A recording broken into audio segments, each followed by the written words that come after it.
More than a century ago, a company called Calum helped Jacksonville become the winter film capital of the world, a reputation that lasted only a decade. Hear the fascinating true story on Bygone Jacks, Our Unsung History, a podcast from WJCT Public Media. The North Florida TPO is committed to shaping our transportation future. We're focused on planning, funding, clean fuels, and new technologies for a vibrant, connected community.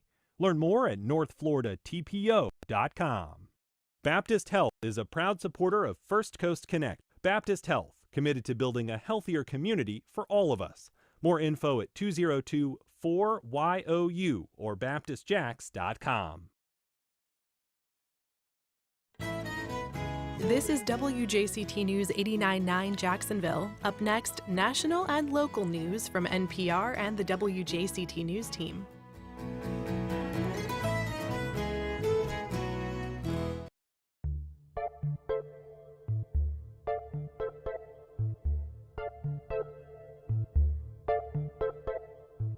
Good morning, I'm Ann Schindler, and on today's First Coast Connect, it's the biggest stories of the week. A council crackdown on immigration, a state proposal to roll back limits on child labor, St. Johns County becomes one of the hottest places to work from home. A new lawsuit raises concerns about JSO's use of police canines. The mayor proposes new ethics guardrails on nonprofits affiliated with city officials, and Corrine Brown settles her outstanding debt for tax evasion. We talk about all that and more with our panel of journalists on our Friday Week in Review. Join the conversation. Give us a call at 904-549-2937. You can also email firstcoastconnect@wjct.org or reach out on social media. It's all ahead this hour after the day's news. Live from NPR News in Washington, I'm Corva Coleman. Vice President Vance and his wife Usha are on their way to Greenland. The island is an autonomous territory of Denmark that President Trump says he wants to get. NPR's Tamara Keith reports the Vance's trip is quite different from what was originally described. Initially, it was announced that Second Lady Usha Vance and her son would attend Greenland's national dog sled race and other cultural excursions. But it was received by Greenland as a provocative and unwelcome move. After significant blowback, Vice President J.D. Vance announced he'd be joining too, and the visit would be restricted to a U.S. Space Force base, where the VP will receive briefings and deliver remarks to U.S. service members. National Security Advisor Mike Waltz is also joining. The idea of a U.S. takeover is deeply unpopular in Greenland, but President Trump isn't letting up. Tamara Keith, NPR News. The Trump administration says it will cut about 20,000 workers at the Department of Health and Human Services. NPR's Selena Simmons-Duffin reports officials plan to restructure the agency and even combine units. It looks like the steepest cuts are coming from CDC and FDA. Also, a lesser-known agency called the Administration for Community Living, which helps seniors and people with disabilities live independently. They do work like meal delivery, transportation support for caregivers. Under the plans, that agency will be dismantled and its, quote, critical services will get spread out over a few different agencies. NPR's Selena Simmons-Duffin reporting. European leaders say that sanctions against Russia must be strengthened as the Kremlin's war in Ukraine continues. NPR's Eleanor Beardsley reports Ukrainian President Volodymyr Zelensky is warning Russian President Vladimir Putin wants to divide Europe and America. Meeting in Paris, the leaders of more than 24 European, NATO, and other nations also discussed a reassurance force for Ukraine after a truce. While not every nation will commit troops, there is unanimity that sanctions against Russia cannot be scaled back. British Prime Minister Keir Starmer said increasing sanctions is the way to bring Russia to the negotiating table, and German Chancellor Olaf Scholz said lifting them would be a grave mistake and make no sense without a truce. Ukraine's top general says Russian troops are increasing their attacks in an attempt to enter Ukraine's Sumy region, which borders Russia's Kursk region. Eleanor Beardsley, NPR News, Kramatorsk. The Israeli military says that it has targeted suburban Beirut today. This happened after rockets were fired from that area toward northern Israel. The militant group Hezbollah, based in Lebanon, denies that it fired the rockets. Hezbollah says it remains committed to a ceasefire. Israeli officials say they have told Lebanese civilians to evacuate. There are reports of Lebanese civilians in panic. One of the targeted areas includes 2 schools. This is NPR. You're listening to WJCT News 89.9 in Jacksonville. Good morning. I'm Stephen Ponson. It's 9:04. One local seafood market owner is not sad to see the fisheries arm of the National Oceanic and Atmospheric Administration, or NOAA, scaled back. WJCT News 89.9's Michelle Coram reports. NOAA Fisheries keeps track of fish stocks, determines what months certain fish can be caught, and sets catch limits.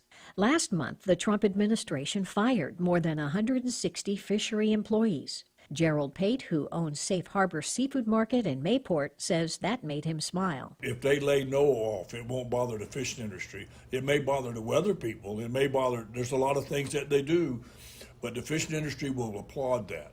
Pate says NOAA's control of fishing quotas is causing high market prices. He says red snapper is plentiful in the region, yet he is forced to pay high prices for inferior imported fish. If they would allow us to catch what's right in front of us, you would be happy as a consumer and the boats could pay their bills easily. Pate complains NOAA even reduced recreational snapper fishing from 3 days down to 1 last year. According to seafoodsource.com, a recent government assessment determined that red snapper is still subject to overfishing. Conservation groups sued NOAA Fisheries to force a new red snapper fishery management plan in the South Atlantic, and NOAA has agreed to finalize one by June. Michelle Coram, WJCT News 89.9. Partly sunny skies this afternoon in Jacksonville with breezy conditions. Support for NPR comes from NPR stations. Other contributors include Bank of America. From local shops to global enterprises, Bank of America is committed to helping businesses of all sizes make every move matter. Learn more at bankofamerica.com/banking for business.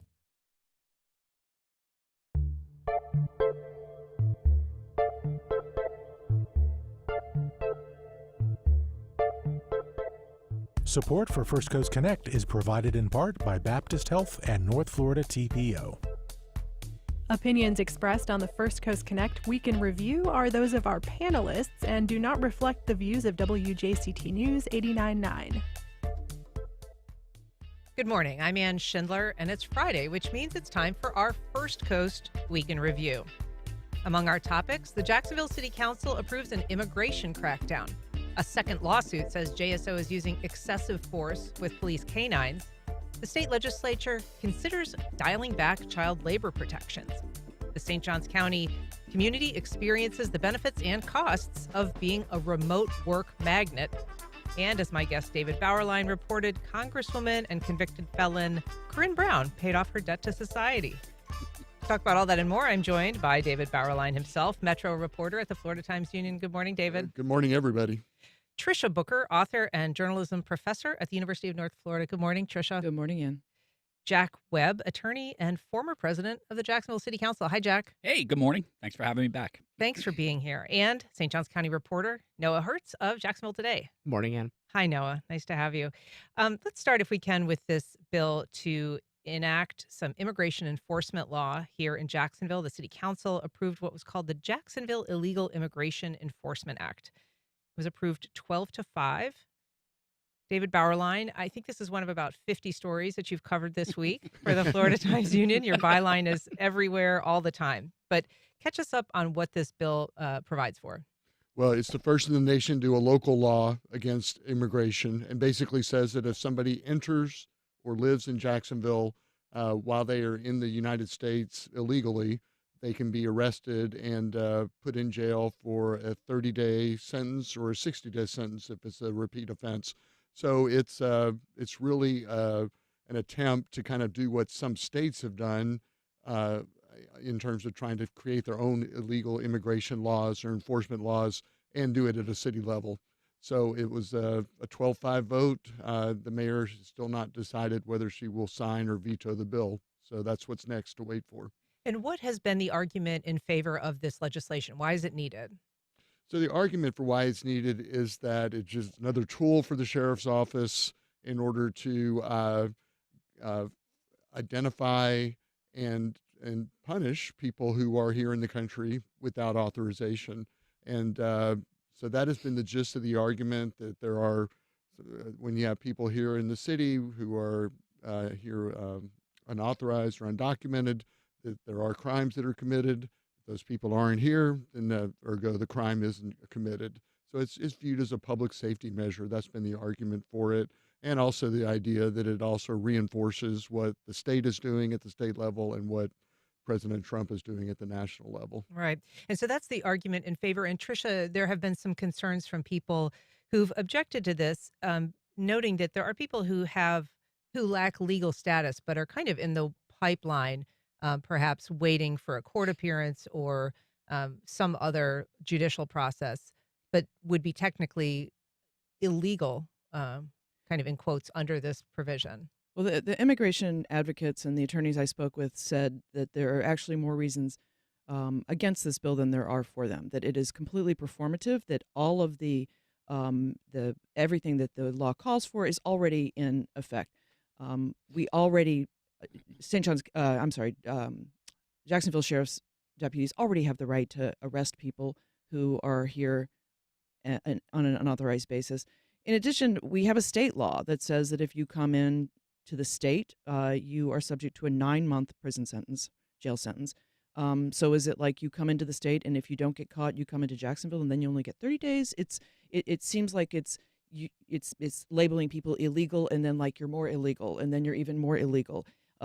There's already an ICE agent whose office is at the Jacksonville Sheriff's Department. We already work with ICE. It seems like this is just a performative bill that is meant to put us in the spotlight as somebody who's aligned with the Trump agenda. Well, certainly Florida has been at the forefront of a lot of pieces of legislation that align with this, with the Trump agenda, and with, kind of causes that are conservative, generally speaking, Jack. But what do you think is happening here at the council level?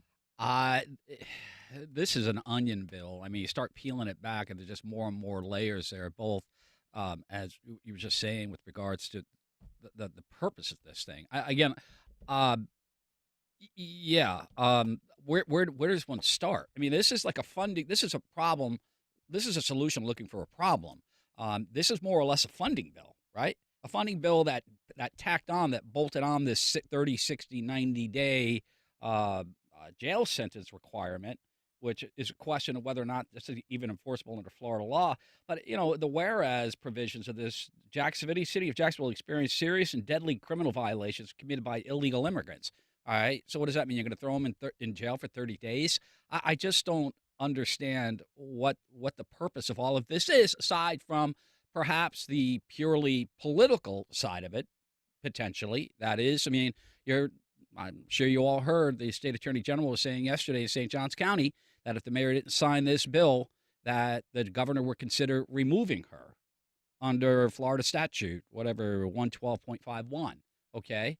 Now, whether or not he would or he wouldn't, I don't know, but it just reeks of political games in my mind. Legal experts also say that it's going to open us up to lawsuits. I want to ask Noah, though, to jump in because you are covering this this press conference by the AG, and I've seen that appearance and what he had to say characterized a couple different ways. So just if you can kind of explain to us what you gleaned from it. Yeah, so the State Attorney General, James Uthmeyer, was in St. Augustine yesterday for a completely unrelated press conference. He was there to give an award to an individual who was affiliated with the Jared Brightigan murder case. So he was there totally unrelated, but during the Q&A, the very brief Q&A period during the press conference, a reporter present asked him specifically about the Jack's immigration bill. And the question was set up such as, given everything that we're seeing in Fort Myers, so he was referencing the fact that the Fort Myers City Council initially turned down a bill that would have aligned them with ICE, allowed them to cooperate very closely, or allow city deputies to work very closely with Immigration Customs Enforcement, which the state then immediately started threatening to potentially remove these individuals from the city council. They have since walked that back and passed an agreement. But the question that was asked was, given everything that's happening in Fort Myers, Jacksonville is working on passing this thing, and the mayor has signaled that she might not pass it. What do you think? And so the AG did open with, I have not read this bill. I do not know the specifics of this bill, but, and he did draw parallels to Fort Myers. He indicated that It is the state government's position that everybody from the state level all the way down to the individual municipalities need to do everything they can to work with the feds to enforce the state and national immigration law. And so I would not say that he went so far as to say he would threaten to remove Deegan, but he made it clear that, look, this is the state's position, and I don't know what's in that Jacksonville bill, but it sure sounds good to me. So Yeah, and that penalties include. I mean, Yes. if you do not do what you are obligated to do under his interpretation of that because there that could was be the threat. That was the threat in Fort Myers. It was this city refused to pass this bill. We might look at removing these individuals who were elected. Jack. As to the point about the lawsuits, yeah, there will be the ACLU will come to town and they'll pick and choose. There'll be a case to litigate. They're probably already setting up. They're shop. probably already setting up shop. Yeah, exactly right. But okay, that begs the question. All right, Jason Teal drafted when he was at the general counsel's office. He's now council secretary. Jason Teal drafted the legislation. According to the media reports, it was vetted for constitutionality, right?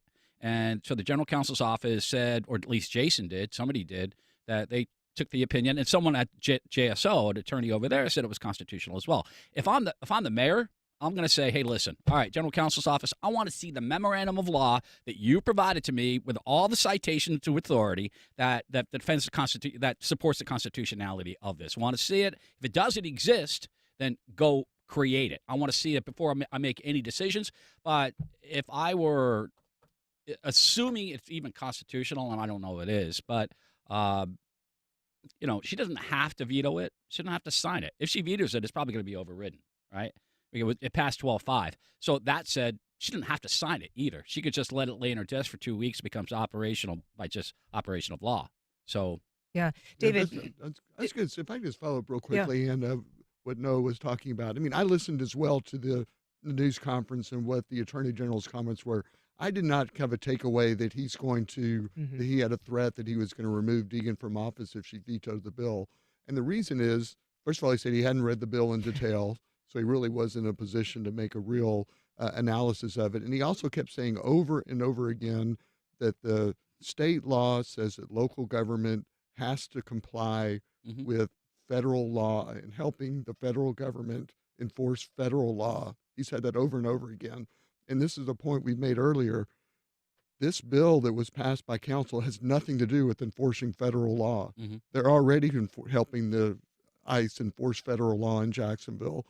If this law is vetoed, they'll still be enforcing federal law in Jacksonville. If it's passed, they'll still be enforcing federal law in Jacksonville. And if it's passed and becomes law and it's knocked down in court, they're still enforcing federal law in Jacksonville. This bill has nothing to do with federal law. And so that's when I heard the comments from the Attorney General saying over and over again, you can't be a sanctuary city. And a sanctuary city is defined as a city that does not help the federal government enforce federal immigration law. Jacksonville is not a sanctuary city right now. There is just another element to this bill that we should mention, though, and it's not just the enforcement angle, but it's the money that's being allocated for fingerprint scanners. So the sheriff's office already has, more than 100 of these. This would provide another few dozen. And basically, Tricia, that's going to allow people, if they are, involved in a traffic stop or some sort of, being detained by police, and police say they have a reason to suspect that a crime has been committed, they could use this in addition to. But again, there's been some concerns by people who say they're worried that it'll be used, to profile. Yeah, but I think that if they had come forward with a bill just to provide police with the tool that they need to further enforce the law, I think everybody would have been like, oh, okay, that's not a big deal. But because they combined it with this immigration aspect, I think it becomes more problematic. I also just wanted to add that some of the tangential repercussions of this that we're not talking about are things like providing an atmosphere in the community in which immigrants, undocumented or documented, are fearful is huge. I've talked to teachers who teach in communities where they have a majority of children who are from immigrant families, and they're not coming to school. I mean, I think when you are promoting this type of antipathy toward people who are undocumented, it leads to kind of just an atmosphere of fear that is I think, problematic. Can I just Sure. follow? I mean, I think that's kind of the point right now, Mhm. frankly. I think the point that the feds have been making is if you are in the country undocumented, if you cross the border without going through the correct legal channels, regardless of whether you are, in the process of claiming asylum or whatnot, you should be afraid because you could be removed at any given time. I mean, that's what it seems like the policy is at the moment. And that's what it sounds like it has been coming from Secretary Rubio. No, you're absolutely right, but they're also removing people who are documented. Yes. And I think especially for children, I'm just focused on school children right Yeah. now. I think it has become an issue for a lot of these schools who are seeing a tremendous drop in attendance from children who some of them are American citizens, but they might have parents who are not. If you're just joining us, we are talking about the week's headlines with our panel of media mavens, and you can join our conversation. Give us a call at 904-549-2937 or email firstcoastconnect@wjct.org. We have a call from Dave in St. Augustine. Good morning, Dave. Go ahead. Hi, good morning. I wanted to relate a story. I took my son to Dave and Buster's 2 Wednesdays ago and struck up a conversation with the guy at the bar who turned out, he said, was an ICE agent. They were staying at the Marriott nearby, and he confided in me. I have a nonprofit that deals with veteran suicide, and we talked about a bunch of different topics, but he confided in me that they were going to be raiding the Dave and Buster's tomorrow, the same one we were in, and then going up and down the hotels there the following week. And I asked him how much he made. He said he makes $180,000 a year. He was special ops, had retired. He was about 42 years old. He was unmarried for whatever that is. But I was just kind of like 2 points. Seems like a heck of a lot of money to spend on and resources wasted on getting the dishwasher out of the country that works at Dave & Buster's. And second of all, my wife and I purchased a new home down here in St. Augustine, and we were going to have some of the guys that were doing the very same work for the builder come do pavers for our backyard. Those guys are gone. So the hypocrisy is deep. And the other thing is, and on top of that is, it's kind of like, okay, the builder is responsible for hiring these guys, right? And now these guys are gone. It was a great price for the work, by the way. And no one's going after the people, and I assume, like, we're focused on these poor people, but we're not going after the people that hired them. So the hypocrisy and the lunacy of this whole thing kind of is summed up in this. And there's another layer to it that is absolutely insane. I won't go into because it's a little bit confidential what the guy shared with me. But that's my comment. Thanks, Dave. Appreciate it. We also have a call from Liam on the south side. Good morning, Liam. Go ahead. Good morning. Yes, the Jacksonville immigration law, it should be clarified that many, many people are not subject to it. So it's easy to say, okay, if you're in the city illegally, then you're subject to this law and you'll go to jail. That's not correct. It's only people who entered the United States without inspection. That doesn't count, for instance, about 500,000 people that flew here on parole programs for Cuba, Haiti, Nicaragua, and Venezuela. And that doesn't count TPS holders that are losing TPS right now, specifically Haiti and Venezuela. So those people came in, many flew here, got paroled. Yes, they may be losing legal status, but they weren't entering without inspection, as the law says. Gotcha. Thanks, Liam. Appreciate it. Jack, you had a comment? Well, I was the prior caller. Sounded like a perfect segue to the child labor law situation, where we're deporting all of these workers, and the legislature is considering modifying child labor laws to make it looser. But Well, I mean, let's talk about that. That is one of the headlines of the week that we wanted to get to. The Florida legislature is considering rolling back some child labor protections. Among them, basically would eliminate all work limits for 16 and 17-year-olds. So no guaranteed meal breaks, no limits on the hours worked, whether they're in school or not in school. It would also change some work limits for 14 and 15-year-olds. If they have graduated from high school or are homeschooled, they also would have no work limits. Tricia, what are the arguments for and against here? We've heard from the governor that this would be a way to backfill some of the positions that are being lost due to the immigration crackdown.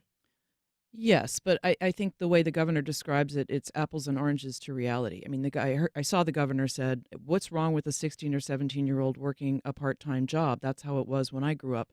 Well, yeah, lots of kids are working part-time jobs. My kid works a part-time job, but that's not what this law is for, and that's not who this law is going to affect. This is for the agricultural industry, and these are going to be poor kids who are working all-night shifts and then going to school. It's not the kids who are working at Publix, or this is not the kids who are working at Winn-Dixie.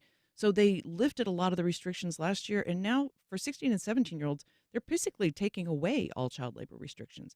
And as for 14 and 15-year-olds, I mean, a 15-year-old who has graduated from high school is not going to be working 30 or 40 hours a week. They're a genius. They're going to college, So I think the idea that this is helping kids is to me, it's a little bit ludicrous. This, for the younger kids, Noah, applies to them if they're homeschooled or if they're going to virtual school. And we know that there is a growing cohort of kids who fit that description. That was the element of this bill that I thought was potentially the most interesting. It is, especially as, like you said, it's growing in Florida, and it's also a segment of Florida students that are perhaps not paid as close attention to as students who are in public schools. I mean, whether you like it or whether you are against it, Florida is a state with not as many restrictions and as many checks and balances on homeschooled students than a lot of other states have. So we are potentially moving towards a situation where you have students who you could be in a situation where somebody says, yeah, my kid's homeschooled, don't worry about it. Yeah. And they are potentially, going to school for a couple hours a day, and now they're working their 6, 7, 8-hour part-time job on the side too. So, David Bauerlein, the benefit to certain industries has been discussed. Among them, as Tricia mentioned, agriculture, but also tourism and retail. These are all industries that are going to be facing labor shortages, it's predicted, because of the loss of immigrant labor. Right. For all the back and forth for years in Florida politics about immigrants and illegal immigration, the number has grown every year in Florida. And so there's a large part of the workforce is filled by people who are here without document status. And so, one option would be, okay, well, maybe raise the wages for those industries and attract people to do the work who aren't 16 and 17-year-old. But the economy of those industries has depended for years, decades, generations on a low-wage workforce. So people kind of, on the one hand, they don't want to pay more for the produce they get at the grocery store. On the other hand, they don't want people here in the country who are here illegally. And so you have something's got to give here. And it looks like it's going to be, well, let's make it easier to hire 16 and 17-year-olds to do the work at low wages. Tricia, one of the things that this law would change, and we should say that, it is not necessarily clear that it's going to pass. Current law basically restricts employers from scheduling kids who are in school, past 11 o'clock at night or before 6:30 in the morning. That's because it's law, they are not allowed to schedule during that period. And there have been some questions raised as to whether removing those restrictions would allow employers to kind of pressure kids or push them into shifts that perhaps they wouldn't choose, but because there's no law against it, they could feel like they have to take. Yeah, I think it's pretty clear that this is going to inordinately affect poor or low-income kids who need the jobs and who, when pressured to work an overnight shift, are going to do it and then get off at 6 in the morning and go to school. There's been a lot of investigative work done over the past year about kids who are doing this, especially kids who are here who are undocumented. And even though they're here undocumented, you would think they're still subject to U.S. laws that ban human rights abuses, and that's certainly one of them. I want to ask you about that because, there has been this pushback. There's people who support parental rights are generally in favor of this. And supporters, including Republican Senator Jay Collins, kind of said, look, this isn't Upton Sinclair's The Jungle. We're talking about kids working at Piggly Wiggly. But the investigative work that you're talking about, including, some from the New York Times, has shown that kids are working in places sometimes like chicken processing plants, places that are somewhat like Upton Sinclair's The Jungle. I think it's very much like Upton Sinclair's The Jungle. I don't think Publix is hiring kids, full-time students, to work 30 and 40 hours a week. They're just not, because they have so many kids who want to work for them. They have a huge cachet of students that they can choose from to work their shifts. This really is designed to help organizations or corporations who have a low-wage job shortage. Jack? Where do you start? I mean, you hate to think that these issues are linked, but, as Ronald Reagan once said, the best government is the government that governs least, right?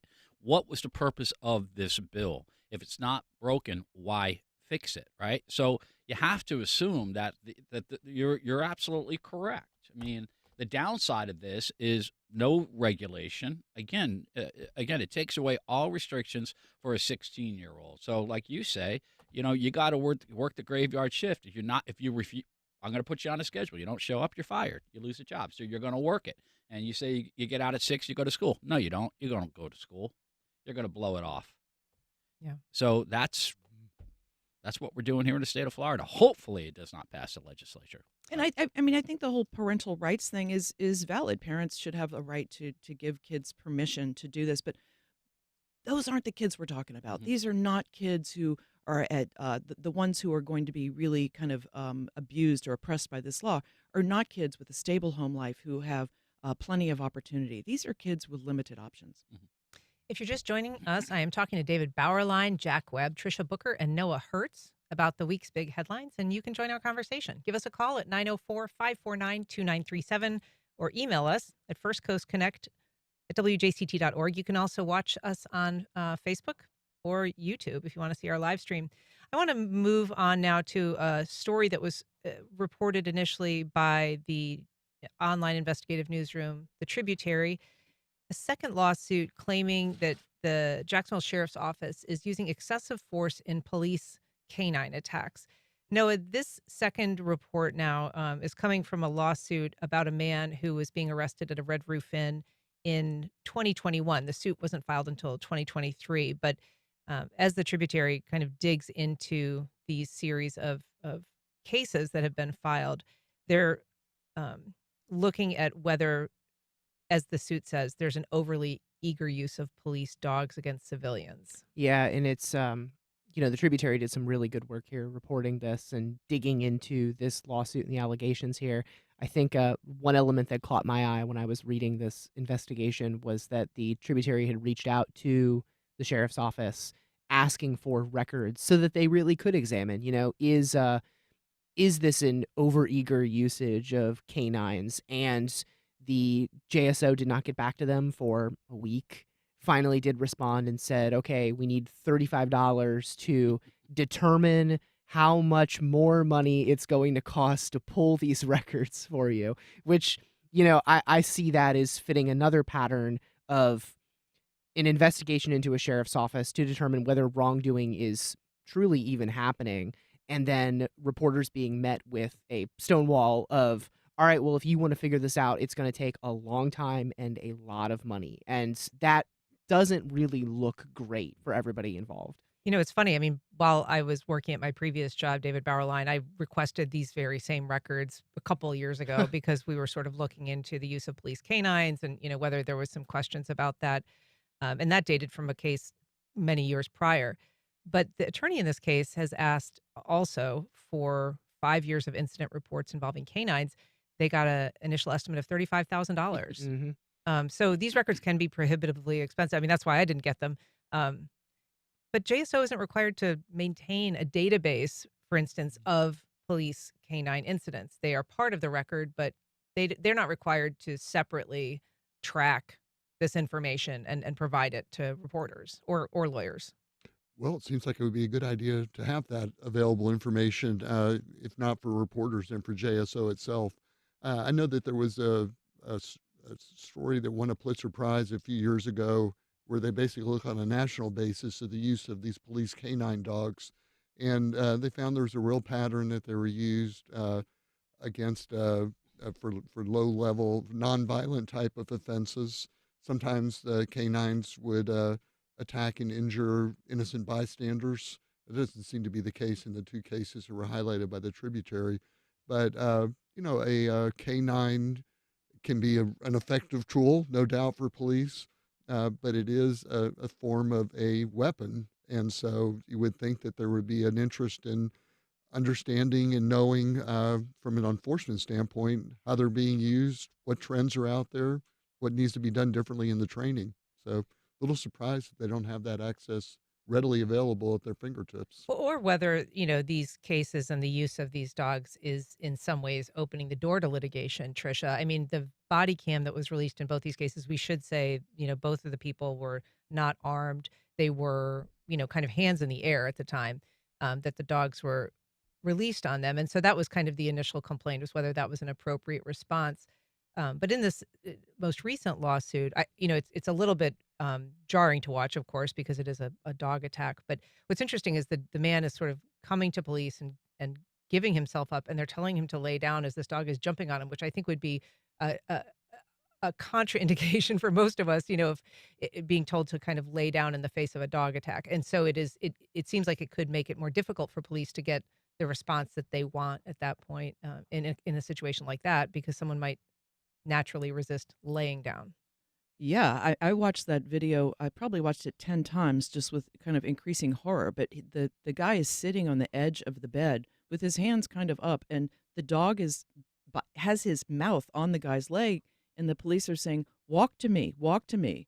And I'm like, with a dog attached to your leg, how is he going to walk to him? Well, I think that's actually policy, that's how they are allowed to get the dog back, is the person has to bring them the dog. It to me was stunning to watch. But then also, as you said, they wouldn't call the dog off until the guy was handcuffed. I didn't know dogs could be trained to take a person's pants off, but that's apparently what happened. And as somebody who has spent a lot of time training dogs, I don't know. You're right. It was very jarring to watch. That dog seemed every bit as much of a weapon as anything else. And it did seem that it was being used in a way that was, I don't know, a little bit too aggressive. It seemed like they could have handled it differently, but of course I wasn't there. I don't know. Yeah, and it is very hard to second guess officers, Jack, because they're in a situation where they don't know if there's weapons, they don't know what's behind that door, and I think we need to give, that side of things in fairness that this Sure. is part of a tool in their toolkit. Reality is, to respond to David's comment, you would think it would be in the best interest of JSO to monitor these situations. No, it's not their best interest, because it opens up to scrutiny. Okay.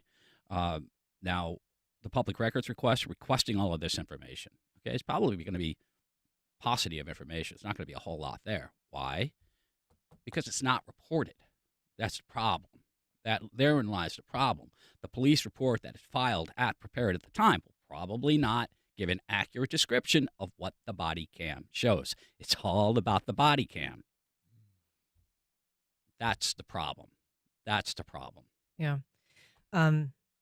Well, I do want to kind of put a pin in that, because I'm sure we'll be hearing more. And I know that the Tributary is continuing to kind of dig on this topic. But I want to move on now to a topic that is, once again, kind of putting St. Johns County, in terms of the rapidity of its growth, Noah, at the center of the conversation. This is a new census data that is highlighting its popularity as a remote work hub. Can you kind of tell us what was found?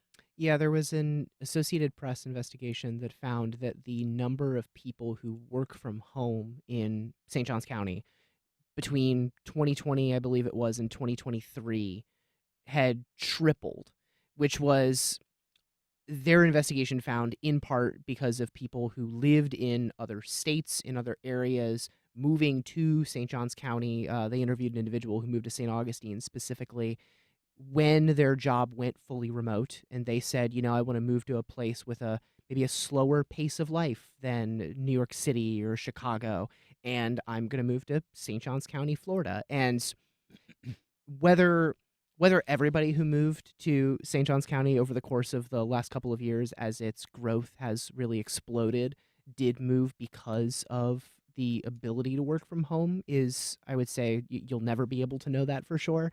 But it definitely seems like a chunk of people who moved there moved because they now had the freedom to move wherever they wanted to because of their jobs, and they chose St. Johns County for one reason or another. And so this report also found that the number of people who identify as remote workers nearly tripled from 2018 It's 2018. to 2023, and so that now a quarter almost of people reporting that they're remote work from home.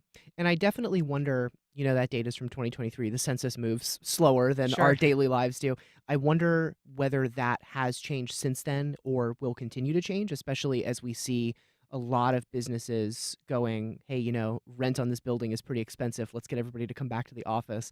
I was speaking to an individual the other day who was telling me they have a friend who is a banker, moved to St. Johns County, and now has to commute to New York fairly regularly because they got called back to the office and they own a home in St. Johns County now. So it's definitely an evolving situation, I would say, as the dynamics of work from home, hybrid work, all these kinds of things continue to shift. But yeah, there has been definitely a large expansion of the amount of people who work from home in St. Johns County. And Tricia, we know that St. Johns County faces all kinds of challenges due to growth. It's one of the fastest growing counties in the country, and certainly in Florida. And responding to that has been a challenge sometimes for funding and for county officials. But this, according to the chamber there, is part of an outgrowth of the state's response to COVID. Yeah, I think it has impacted every industry. I know teaching at UNF after COVID, we had a bunch of teachers, professors who decided that they wanted to work from home as well. We have just a huge proportion of Zoom classes now, which I don't think is ideal for the student body, and I think that's turning around. I mean, my guess is that we're going to have a natural ebb and flow, especially since COVID, of people who are working in the office and out of the office. But the growth in St. Johns County, I think, is not going to slow down anytime soon. And certainly the administration of St. Johns County needs to look at how we're responding to growth. Nocatee is a great example. They did a great job structurally inside of Nocatee. Not so good on the outskirts of Nocatee, which continues to be really affected by both traffic and by structural challenges. Yeah. Well, I mean, the interesting thing there, of course, is within Nocatee, all of that was under the control of the developers in terms of designing that, and outside was left to the county. Right. Yeah. Good point. So, Jack, it was interesting because the other sort of tech-heavy metros on this list of popular destinations, other than St. Johns County, were places like, you think of the Research Triangle in North Carolina, Atlanta, Austin, Washington, Dallas, but having St. Johns County among that cohort is sort of surprising.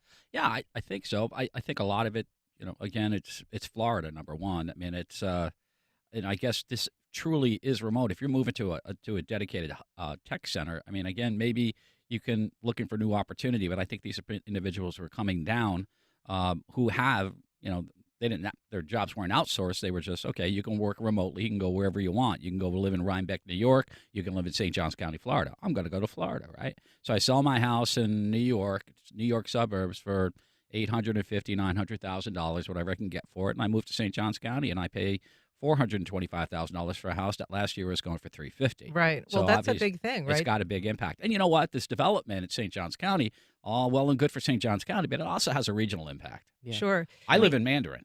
And you should see San Jose Boulevard at the Julington Creek Bridge at 4:45 on any given weekday. Yeah. It's a mess. And that's been part of the ongoing conversation with the Chamber of Commerce of how many people who live in St. Johns County commute outside of St. Johns County because they are either unable to find work, unable to find work that pays enough money to subsidize their life in St. Johns County. So that's part of the ongoing conversation of, sure, there's a lot of people who work from home, and there's also a lot of people who, because of the influx of people who are working from home, are unable to afford the cost of living in St. Johns County, have to drive to Jacksonville because wages are a little higher, or maybe the industry they work in is better in Jacksonville, and that's clogging up the roads. Well, So- I mean, in that same period, they found that the median home price in the county increased from $400,000 to $535,000. So Yeah.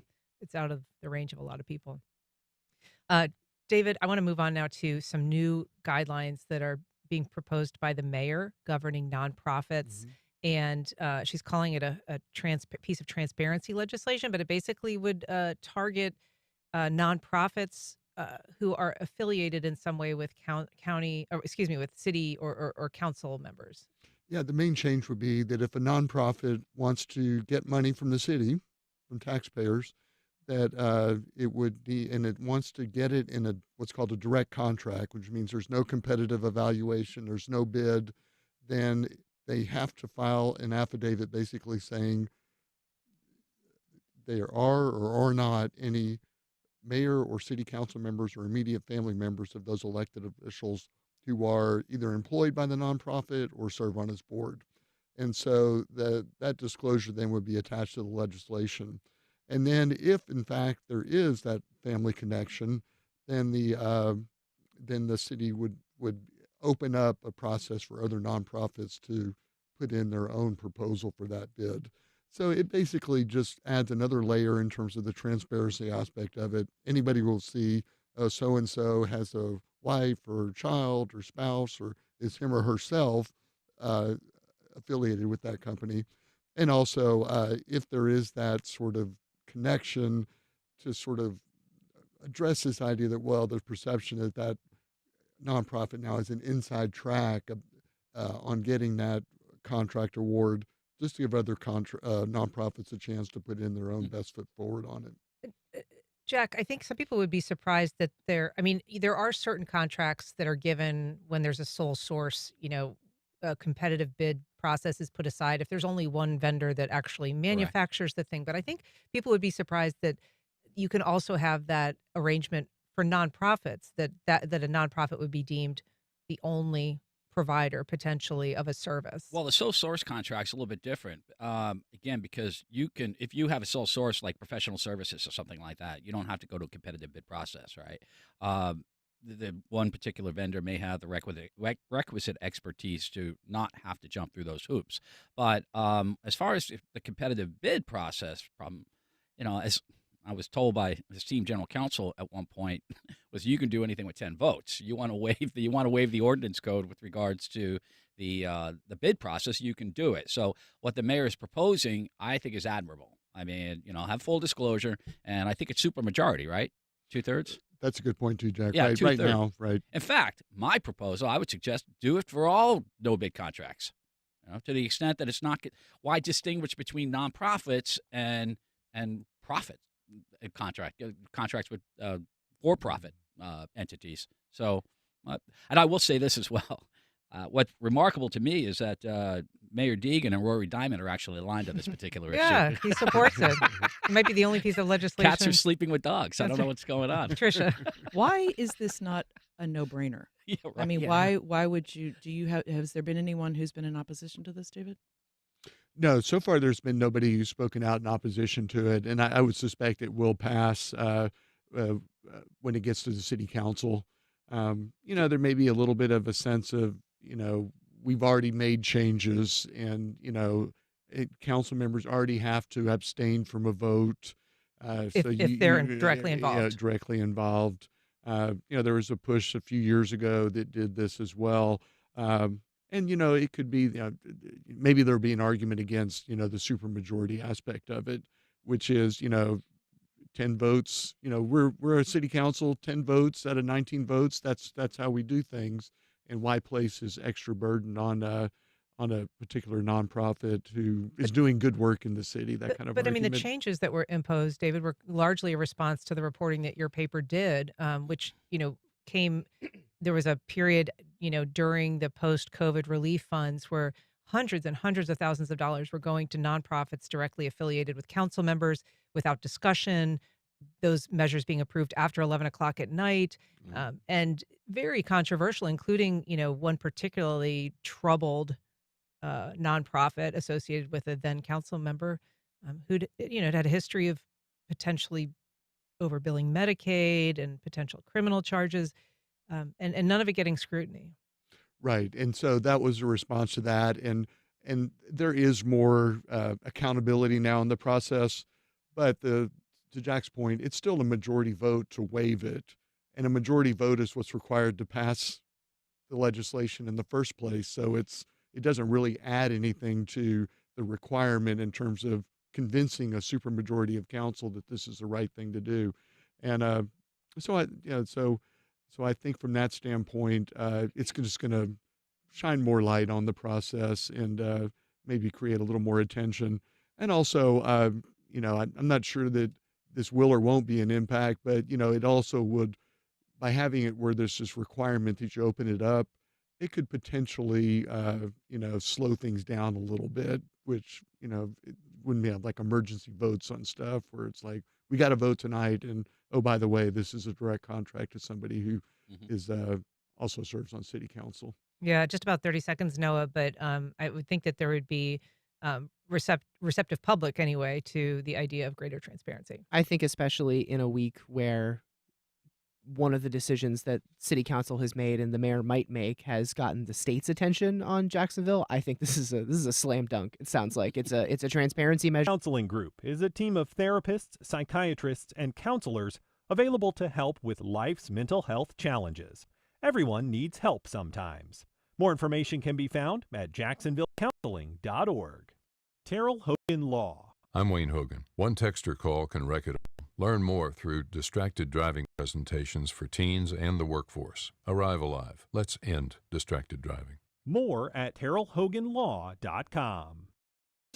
On the next Florida Roundup, it's extremely terrifying to know that the very companies that are supposed to be protecting and providing a service to you, that they're not even doing the bare minimum. Since 2023, hundreds of thousands of children across the state have lost Medicaid coverage. So what happens when your child has complex medical needs and gets moved off Medicaid? Email your questions and comments to radio@thefloridaroundup.org. Then join me, Matthew Petty, Friday from noon to 1. On the next Fresh Air, the new film The Friend, starring Bill Murray and Naomi Watts, was adapted from a novel by Sigrid Nunez. It's about a woman writer who reluctantly inherits a 180-pound Great Dane after his owner, her friend and former mentor, dies by suicide. Like her, the dog is grieving. We'll hear my interview with Nunez about the book. Join us. Today at 1 on WJCT News 89.9. This week, the signal was the noise. You're the CIA director. Why didn't you call out that he was present on the signal thread? On the Friday News Roundup, secrets, a Social Security crisis, and a bankruptcy that's left millions asking if their DNA is now for sale. That's next time on 1A. Today, starting at 10 on WJCT News 89.9.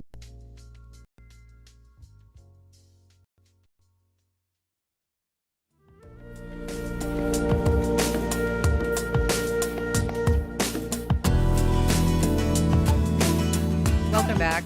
Well, it's a special edition of our First Coast Week in Review. We have jumped the break. We're back to talk about it with our panel of journalists. I'm joined by Tricia Booker, Jack Webb, Noah Hertz, and David Bauerlein. We're talking about the week's big headlines. I want to talk about some relief that is now planned for flood-plagued San Marco. We all know that San Marco has to deal with a terrible train. Sometimes it has to deal with a lot of street flooding. And this is a project, Jack, that has been in the works for a long time in terms of trying to get some relief for the street flooding in San Marco. We are kicking it off. I mean, there's this pump that's already there, but basically this will connect it to the river. Yeah. Okay. I mean, I good luck. I mean, that's wonderful. They've been battling this since I've been in Jacksonville for 30 years. And, I don't know. It's I live in Mandarin, so we have our own river issues down there. But I think it's a Haskell project, and I'm curious about the engineering, that makes this work. Mm-hmm. But if it brings relief to that community, it's a good use of taxpayer dollars. So we'll see. But again, it seems like you're pushing a boulder up a mountain in San Marco with regards to water issues, especially in light of arguably, allegedly rising water levels and increased rainfall, and so it's kind of, where are you going to put all that water? I don't know. We're sort of past allegedly probably on most of that. We do know that this is going to inconvenience people. Noah, it's going to close a major intersection for some time, LaSalle and San Marco Boulevard. But the goal is to remove some of this flooding into the river when it does street flood. The problem there is, to Jack's point, is if the river is full, as it was during Irma, there's no place to put it. Yeah, I think that's an interesting one to navigate. That is far above my pay grade, so I certainly hope the engineers are thinking about that. As to the road closures, look, it's going to be annoying. I was laughing looking at the story. even the story describing the route that people are going to have to take if they try to go that way of, turn down Riviera and then turn onto this street and turn onto this street, and then you can get back onto San Marco. But I think as annoying as that will be, it will be an improvement over every time it rains. The intersection at LaSalle and San Marco becomes dubiously passable depending on how high your car is. Yeah. I think on the engineering side, the idea is that you're going to get the water faster out of the neighborhoods into the St. Johns River. And that's a good thing if the river can handle it. Yeah. But if there's a hurricane and you've got water coming over the seawall, then the description someone told me is like if the bathtub's overflowing, you can't put the water back into the bathtub, right? You got to wait till the bathtub goes down, then you put the water back in. It's kind of but on other times of the year, it's going to help. I mean, when you have these sort of sunshine rainstorms and there's room in the river, it's going to get it off the streets faster. It's kind of unfortunate that the river flows the wrong way because they need the water down in Orlando, right? Yeah, there you go. The wrong way. I'm sure there's a way to geoengineer that. That's my proposal. There we go. Change the direction of the St. John's. Finally, today, I want to talk about Corrine Brown. She has finally resolved her debt lingering from her criminal court case. David Bauerlein, as you know, that was written actually by your companion, Steve Patterson at the Times Union, and not by yourself. It's like the one headline you didn't write this week. But tell us what this means. I mean, does this kind of put the final nail in the coffin on this case? It does, because now the federal case is resolved. It's kind of an almost anticlimactic thing, right? It's 9 years after the trial, gone through a lot of time since then. But that's over. Sort of paid her debt to society, so to speak, now. But just a fraction of what was originally, before her conviction was overturned. Right, exactly. So, I don't know, at some point you have to, maybe it's time at some point then to step back and say, okay, what is her legacy? A very mixed one for sure, but you still see Corrine Brown around town sometimes, going to public meetings and being introduced. And she did run for office again. Yeah, a couple she years ran for office again, so she's still involved at some point, not near to the extent of influence and impact she had, though. Sure. Tricia, this is, a woman who was initially sentenced to 5 years, 60 months in prison. She served 27 months. Then her conviction was overturned, and that was initially going to have to pay over $500,000 and is paid $62,000. So what is the community feeling about kind of what the ultimate punishment was in this case? I think the community, she's still very much beloved in parts of the community. And I think the fact that this is ending and she's going to be able to kind of start her life anew, I think for a large portion of the community feels like, okay, let's move on from this. It's interesting that this is coming down at the same point that this transparency bill is coming before the city council. Of course, she wasn't on the city council, but it did involve public money going to an organization that benefits an elected official. Sure. So I as somebody who was not affected by what she did, I feel relieved as well. Jack, just about 20 seconds here, but her co-defendants ended up serving more time and having to pay more money in restitution ultimately than she did, and that's, I guess, the way the justice system crumbles or works. Yeah. It all comes down to the facts of any particular case and quality of your lawyers and whatnot. Ditto to the other observations, though, with regards to, her kind of closing out the books on this particular matter. And I will say I always had a great relationship with Corrine Brown's office. So, all right. Well, Jack Webb, David Bauerlein, Noah Hertz, Tricia Booker, thanks so much for being here today. Thanks, Ann. Thanks, Ann. Thank you. All right, and please join us Monday. We're going to be talking to award-winning novelist Lauren Groff. I'm Ann Schindler. You've been listening to First Coast Connect on WJCT News 89.9.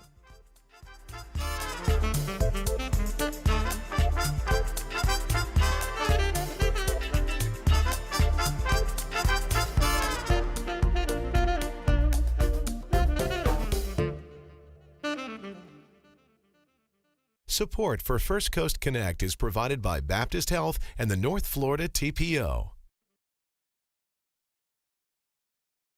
Baptist Health is a proud supporter of First Coast Connect. Baptist Health, committed to building a healthier community for all of us. More info at 202-4YOU or baptistjacks.com. The North Florida TPO is dedicated to transportation planning, funding, clean fuels, and new technologies for a vibrant, resilient, and connected region. More information available at northfloridatpo.com. The Jacksonville Music Experience presents psychedelic rock band Levitation Room, performing live on the WJCT soundstage on Saturday, March 29th at 7 p.m. Tickets